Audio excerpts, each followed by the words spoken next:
Aloha and good afternoon, good morning, good evening, wherever you are. My name is Jürgen Steinmetz, joining you from the Breaking News Show in Honolulu in cooperation with eTopo News. And with me, as most of the time, is Dr. Peter Tarlow. He's joining us from College Station in Texas. And we're going to have a very interesting show today. We're going to go from here to Iran, and then from Iran, we're going to go to India. So please stay tuned. But Peter, I'm glad to have you back home. You've been traveling a little bit. Yeah, So, how do you like the weather in College Station? It must be different than from Washington, D.C. it was for a good part of the week in Washington. It was in the 40s and low 50s. And last night, when we got off the plane around 7 o'clock in the evening, Texas time, it was a cool 87 degrees. And of course, today it's a nice cool 93 or 94 degrees. So it takes a long time for Texas to cool down. We're as hot as a tamale. So, uh, so if you like heat, this is definitely the place to be. There's a famous saying that when Sherman came through Texas, they offered him Texas or hell and of course there was no air conditioning then, and he said, "Give me hell." So, uh, so it would have been very tough to be in high humidity and high heat, and no air conditioning. Yeah, no, definitely. We are so spoiled these days, and hopefully we can keep the air conditioning on now with oil prices raising, probably also in this Yes, country yes, again after what happened yesterday in Saudi Arabia. yes. We don't know, maybe we have to find a different way to keep warm. Maybe, um, let's We see. need well. That's actually a great segue into what we want to talk about, which is peace. And tourism is peace because what a way to keep warm is we all need to learn to snuggle together. And so we should call tourism one of the key tools of tourism is teaching people to snuggle. And so that's a way to really, we don't have time to separate from each other. We need to get closer to each other. And I think, that's a really important issue, the whole issue of tourism and peace, and using tourism as an instrument to teach people, about other cultures, about other ways of seeing the world, and hopefully making the world a little bit better. And I know that in Bali, they're going to be having a G20, which is, we can talk about that a lot. The G20 is seen as a political summit, but you've been wise enough to say that it's really also a tourism summit. Maybe you want to tell us why you think it's that. Yeah, no, no, absolutely. I mean, we talked to we're planning actually an event, and we will be announcing this shortly for World Tourism Network in Bali. So we've been talking to our friends from the Bali Tourism Board almost on a daily basis, and they're fully occupied for the G20 conference because if you consider many heads of states from all over the world, maybe even from Russia and Ukraine are coming together in on this island, it's a logistical nightmare. Every hotel is sold out. Certain countries don't want to be in the same hotels with other countries, so I don't think Putin wants to have a room next to Zelensky, even though that would be probably quite good, so they can become It buddies. would even be better if they shared a room. Yeah, if they share a room, it would even be better. So they can snuggle a little bit, but that's not going to happen. But anyways, what we're saying is really, it is a tourism event. Every hotel is sold out. Every resource in tourism is being used to prepare for this event, and I bet it's probably the largest tourism event ever in Bali, if not in Indonesia. And it's a political tourism. There's medical tourism. There Right. is leisure tourism. There's business tourism. And this is a political, economic tourism event. Sure. So we want to point this out. And when it's a tourism event, any tourism event is related to peace. Our friend Dr. Taleb Rifai and former Secretary General of the UNWTO, together with Louis Damour, the head and founder of the International Institute for Peace through Tourism, declared that tourism is a peace industry, and even Louis went a step further, saying that peace is the custodian for tourism. I mean, tourism is the custodian for peace, the other way around. And Well, this it's also true the other, both ways are correct. both ways actually work, and this is an important message I think we would love to give on the way to our friends in Bali and to anyone who would attend the G20. since this is a tourism event, I think the tourism industry should stand up and saying, look, you're in our territory. This is a tourism event and this is a peace event. So make it an event that is, um, useful to the world. And God knows in this times, we definitely need peace and we need harmony. And what better place on earth than Bali? Bali is the island of the gods, Yes. so It's so it's, beautiful. it's beautiful Yes. and it's all about peace and spiritual awakening Tranquility. and so it is a good place. So that's Right. kind And of as what we we get. talk a lot about safety and security. And of course, what we're really talking about is peace there on some level, because without, if people don't feel safe, if people don't feel secure, they don't come. And that's true. So basically, a peaceful country is one that has the basis for tourism. And of course, there's issues of lack of peace around the world, in many parts of the world. And so I think one of the important things that we should be able to do is use this in the World Tourism Network as really a network to bring people together, to get people to understand. And if I'm not mistaken, the World Tourism Network is now the largest network of nations or people in nations. I think we have representatives from 128 nations, if I'm not mistaken. You know the numbers better than I do, but not 128. 120. How many? 128, you're correct. Yeah, I'm correct. So if we could get 128 nations to commit to peace, and of course our goal is to help small businesses and medium-sized businesses grow. They can't grow in a bellicose situation. They need a peaceful situation, and so they need peace, but they also help to bring peace. And whenever you walk into a store and somebody gives you a smile or goes out of their way just to be a little kinder or a little nicer, you know what?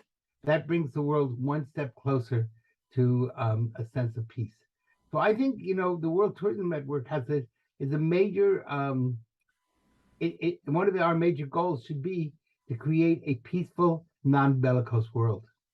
Yeah, and especially our network at World Tourism Network is catering to the medium and small size businesses. Right. It contributes almost 85% of all businesses in tourism, and so are very important. If you look at them combined, they're stronger. If you look at them one by one, they're really insignificant sometimes because we have the big guys being in the media every day and being very, very prominent. So we're looking out for the not so prominent and not so big companies. But altogether, I think if we take this all together, we're the strongest and the biggest, so if we really take it Well, together. Yeah. one of the things we should be promoting is peace between various tourism industries and learning to work together rather than having sometimes unfair competition. And so, if we could create a peaceful situation between the small and medium sized businesses and large businesses, and between various tourism rivals, instead make them colleagues, then that would be a major step towards peace. And I think if the industry likes to talk about peace, we need to set the example of peace. Yeah, and this is kind of for our upcoming event, and I don't want to jump the gun here. We will make an announcement in the next few weeks on this, but really our focus is not to have lectures. Of course, we invite the minister to be a speaker, and since he is the host, but it's not about the ministers that much. It's not about the CEOs from Marriott that much. What we want is roundtables and getting people to be in charge and take ownership of their small business in a larger network and be able to talk to each other. So we're going to be concentrating on roundtable discussions and not necessarily lectures with some VIPs in the first row and on the stage. So ideally, we would love the minister to sit in the middle of the room like everyone else. Let's take everyone on the same level and get people together. That's kind of really what we're envisioning. Well, isn't that really the basis of peace? The Hebrew word for peace is shalom. It means to make a circle complete. And you have peace when everyone's included. You cannot have a circle that's three-quarters of a circle or 99% circle. It's got to be 100%. And a circle is perfect. It has to be the same distance from from the center of that circle to any other point on the circle. And what we're creating is a circle of humanity, a chance for people to be part of that circle where everyone's included and there are no gaps.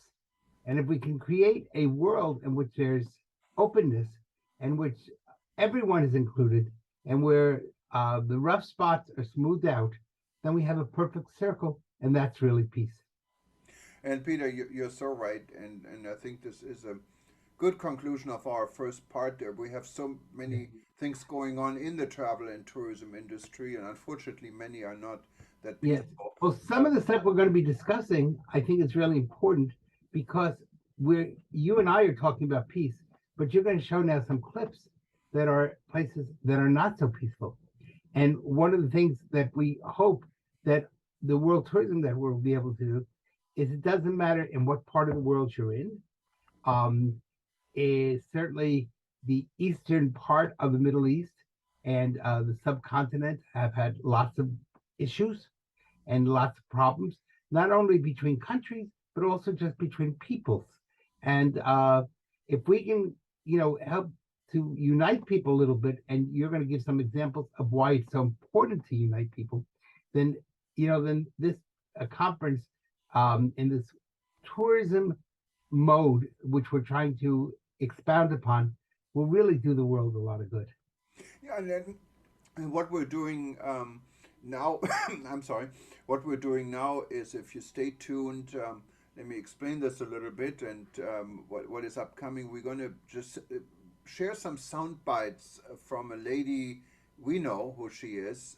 She is actually in the travel and tourism business, and she is known internationally.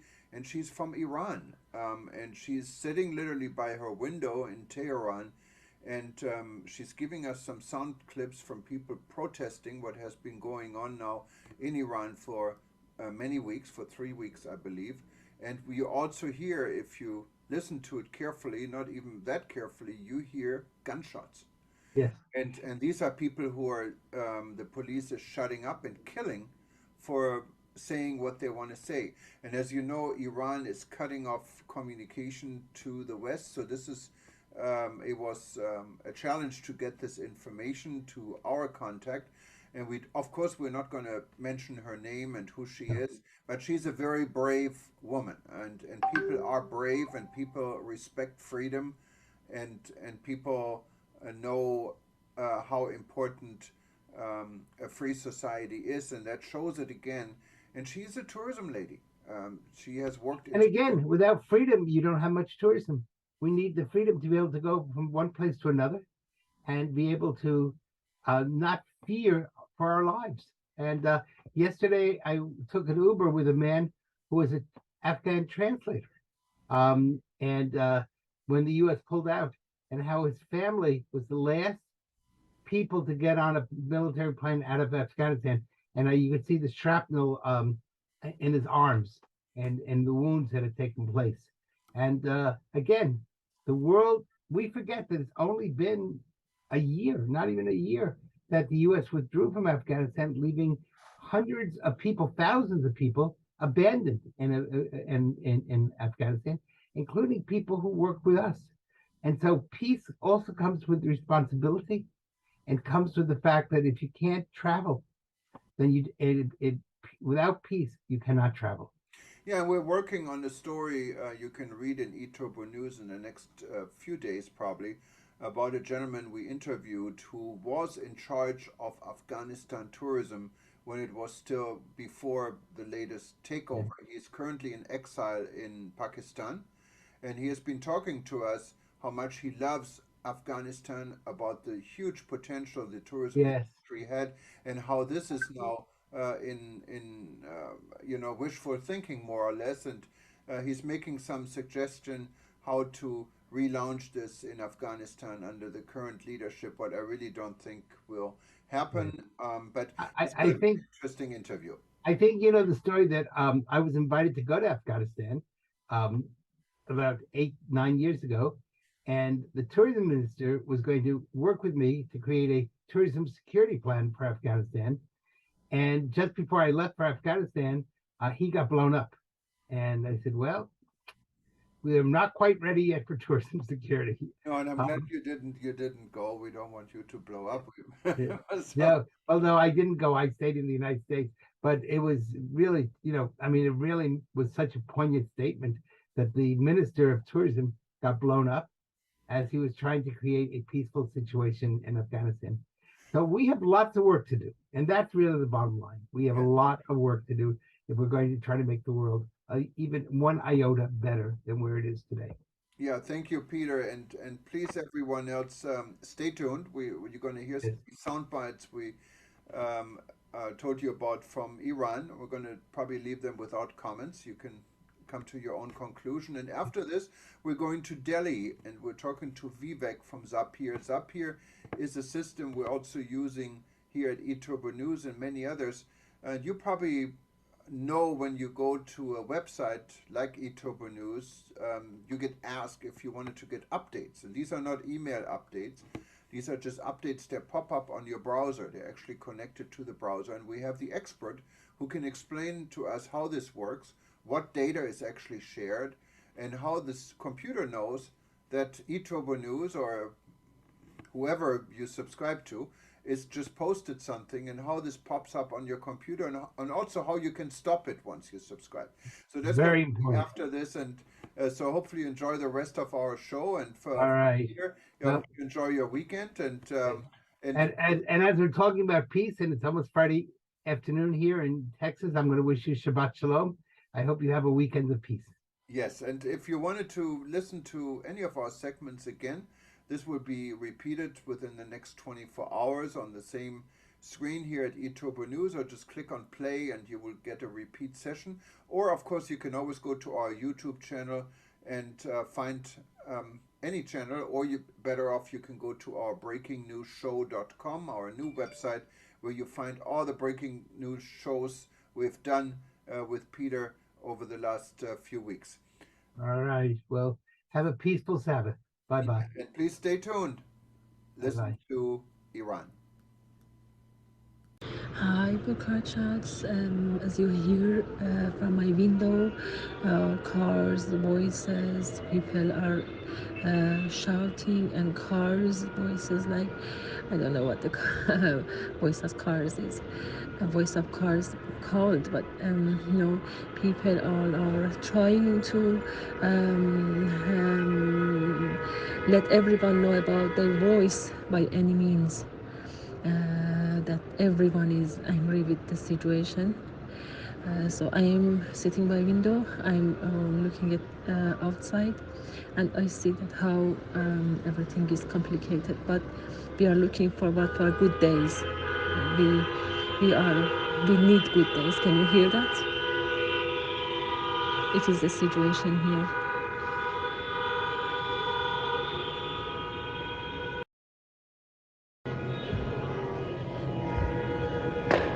And now, if you can hear they are shooting guns. Net is most of the times cut, but I'm using VPN at the moment. Um, it will cut, I know, but at the moment I have the net.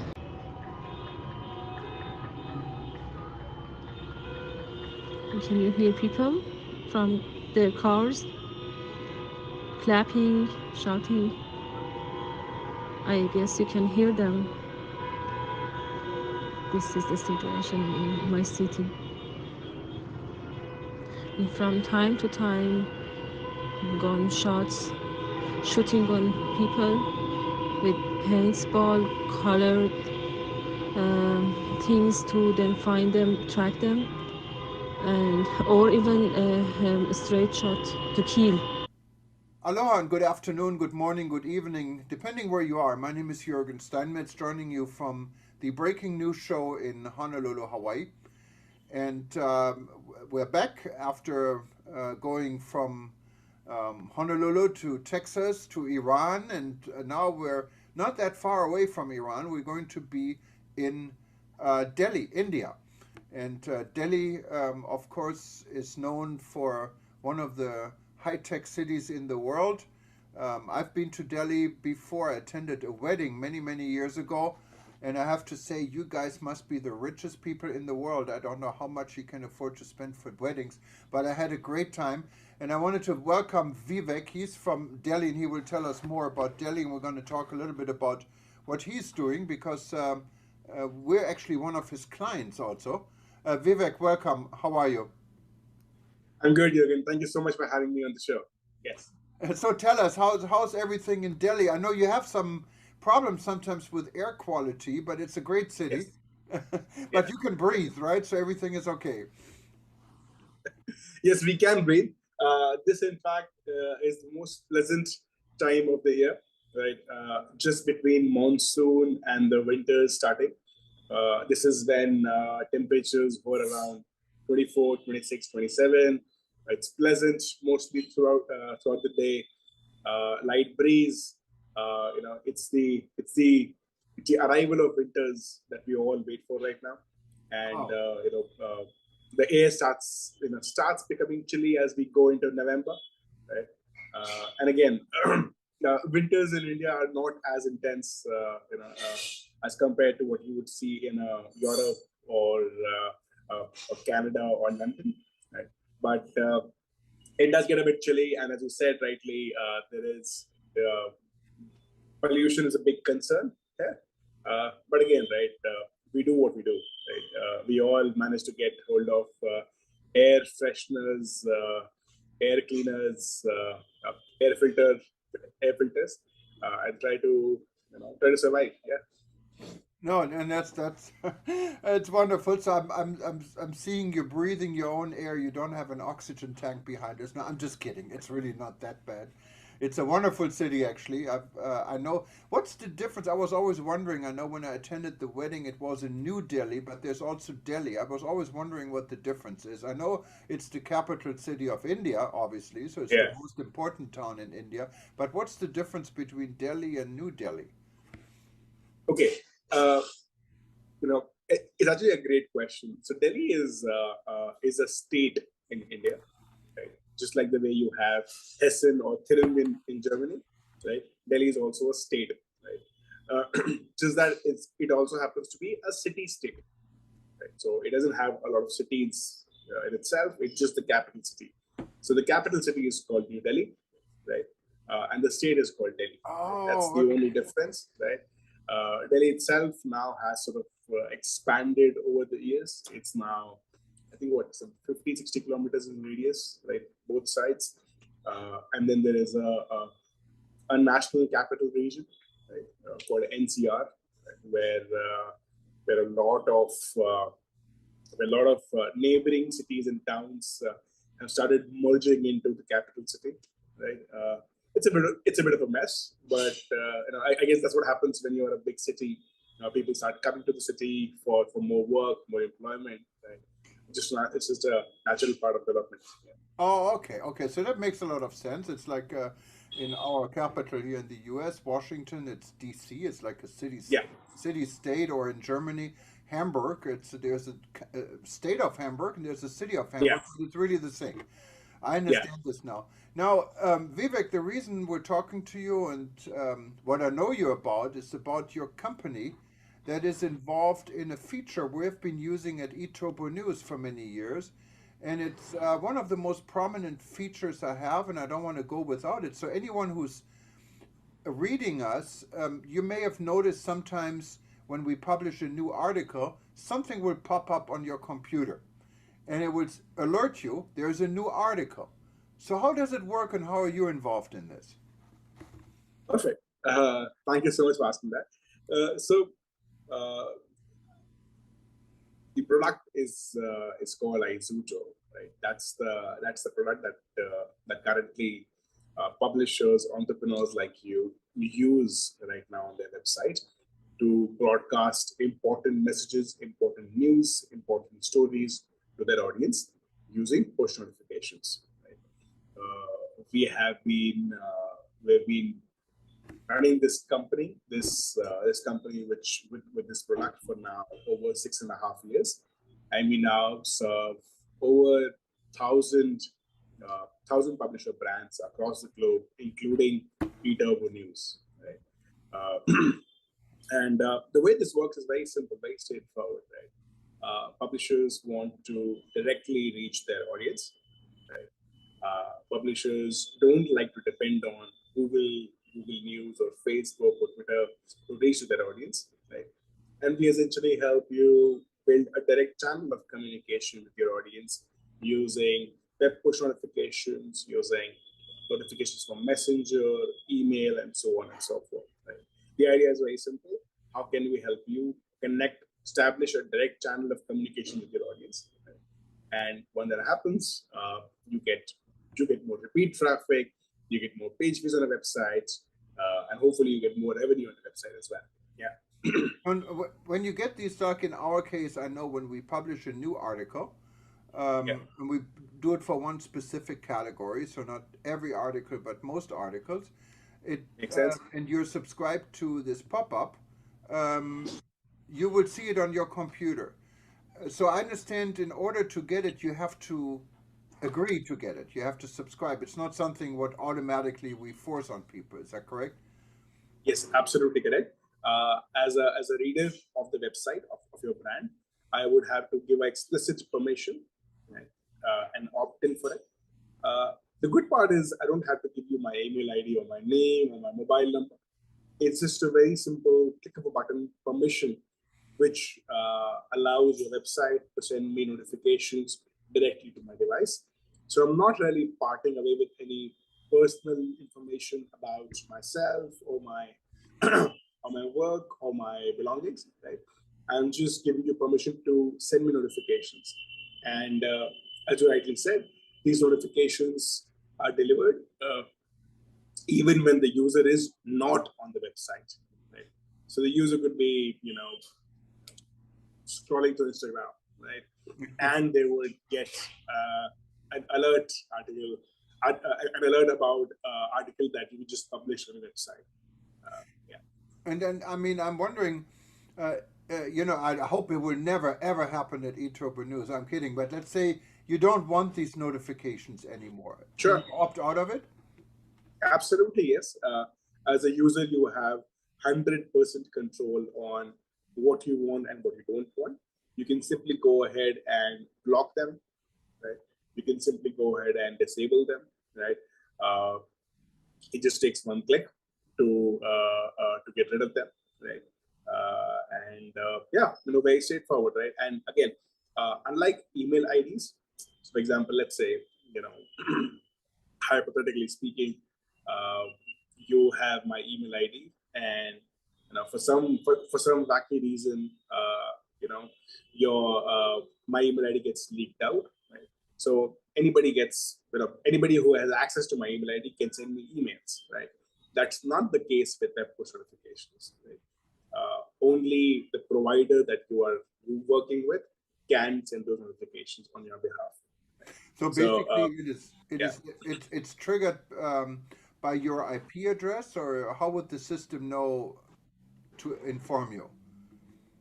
Well, when you publish a new story or a new no, not publish. I mean, as a reader. So if you're a reader and you get this, and would the system, I mean, Isoto, would you guys know in the system, oh, this came from such an IP address, so if eTurbo News publishes something again, this IP address, we need to send a notification?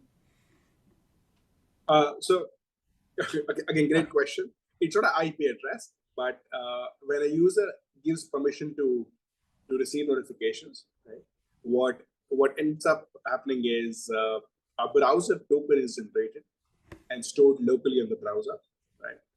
And that's what gets stored on our server as well, right? So it's essentially a 64-character long alphanumeric browser token, right? That's really your identity, right? And that's what we use to send notifications to and from, right? So when the user blocks that notification, that token gets reset to, that token gets nullified, right?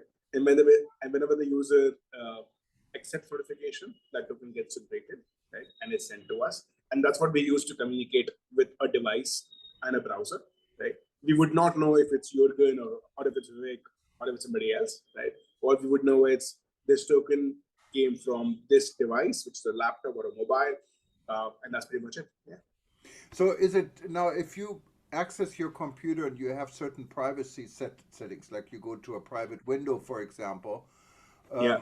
or would this still pop up, or the private window would not allow for this information to be stored, for example? Great. So if you are browsing in a private mode or an incognito mode, right, you would not receive push notification pop-ups. Okay. Right? Would not be asked for permission because the browser understands that you want to be in a private mode. You do not want to be communicated with directly right now. Right? Okay. What's also important to understand is that notifications are sent directly to the device. So no matter what you are doing, if you have already opted in for notifications on your website, right, and you continue to browse some other website in a private mode, you will still receive the notifications. Right? What you will not see is the permission pop-ups on if you're browsing in a private mode. Okay. So basically, it doesn't pop up on your website you're browsing. It pops up regardless. Yeah. And then you can opt out if you decide to opt out and you don't Absolutely, want to. yes. Now, when you look at the other side, a lot of our listeners are providers. There are tour companies, travel agencies, tourism boards, maybe even some other competitors of ours, publications. How can they benefit from your service? How would they know about it, and how can they sign up or find out more about it? Perfect. So, well, the travel industry, continues to bounce back from the COVID impact, right? And we are seeing a lot of activity now in the travel industry. People are traveling. The so-called revenge travel is back. So we see a lot of activity happening across the industry, be it travel media, be it travel ticketing and sales and agencies and so on and so forth, right? And all these partners now want to communicate aggressively with their customers, with their audience, and that's where Izuto comes into picture. Izuto helps them solve this problem. So whenever a user is publishing, whenever a blogger, for example, is publishing a new blog post about a city they visited, or their review of a specific tourist site, right? Or whenever a tourism board has a new guideline coming up for their country or for travelers or tourists of that country, they can broadcast that using Izuto's push notification platform to their entire reader base, right? So communication becomes very, very important, right? And this is also very powerful when it's a time-sensitive communication, right? Let's say there's a COVID guideline coming up regarding travel, right? There's an update coming up regarding traveling. All of those can be communicated really, really quickly using push notifications, right? And that's what most of our travel-related businesses use Izuto for. Somebody in ticketing would often use it for, let's say, retargeting. Somebody, they would also use it to extend discounts and offers and deals to their customers, right? So the use, the way it's typically used in the travel industry sort of revolves around distributing content, distributing offers, right? Distributing time-sensitive important information, right? As far as signing up is concerned, right? We do have a special offer for the listeners and the readers of eTurbo News, right? We're extending a flat 20% discount to all readers and subscribers of eTurbo News. You could simply go to izuto.com, that is IZOOTO.com, and sign up on the website. And once you sign up, just let the chat box on the right-hand side know that you came from eTurbo News, right? And we'll extend you a generous 20% discount on our subscription plans. Yeah. Oh, wonderful. So what we do, we're going to also, you will see Izuto on your screen. And if you watch us later, just feel free to drop us a note. Just click on contact on any of our pages, and we'll be happy to send you the website in case you forget. But Vivek, this was an interesting first introduction. I know we love your service. We've been using it for a while, and it has been very successful for us. And, Thank you. And even though we have so many readers now, we don't know who they are because we don't have their name, we don't have their email. But I guess that kind of maintains the privacy, and this is the nice thing about the system. It's instant, and you can still maintain your privacy. So Yes. if you're a competitor checking out what we're doing, we would never know. So it's an interesting concept. Well, thank you very much, Vivek, and we're coming to the end of our breaking news show today. And if you have Sure. been watching us and you didn't see the beginning of when we started with Dr. Peter Talo or any of the sections, you can just try us again. We're going to repeat this every 2 hours. Otherwise, just click on the breaking news link, and you can watch this section and all our other section. Or of course, you can go to YouTube and also find us there. But it's easy. So we have a lot of broadcasts to choose from, and a lot of interesting discussions we had.